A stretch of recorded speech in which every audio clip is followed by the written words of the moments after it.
Let's head back to the voicemail of Truth and Reason.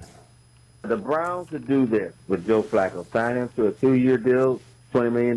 Try to trade Deshaun Watson to the Bears for their second first-round pick, plus a number 4 pick in the 2024 draft and a 5th-round pick in the 2025 draft, and also acquire Fields in that trade. I think the Bears might do it and have the Bears pay at least 30% of what's left on Watson's contract, with the Browns picking up the rest. Also, they need to keep the Watkins kids. Watkins and Tillman can be studs on this team if the ball is equally distributed.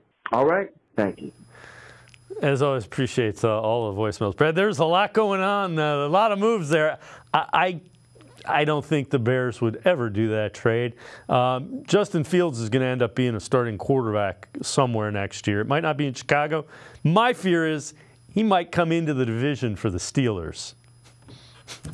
Wouldn't shock me. You're talking to a Bears fan. I don't know if I've brought that up on the show before. On behalf of the Bears contingent, I politely decline, respectfully decline to give the 9th overall pick for a contract that you and I were just talking about how the Browns are going to get out of it. So, it's honestly going to be interesting where Fields ends up, and I think Pittsburgh would be very, very fascinating. You bring a different skill set in. You can pitch it as a quarterback competition, and in theory say Kenny still has a shot, and then whatever you want to do optically, but you bring in a talent and a guy with tools that vastly exceed anyone else on the roster. And, you know, if Tomlin wants to get really crazy with it, you have a legitimate kind of 2-quarterback system where you have different skill sets, and whoever wins the competition could or doesn't win could have a package and get all zany with it. But, yeah, it wouldn't shock me.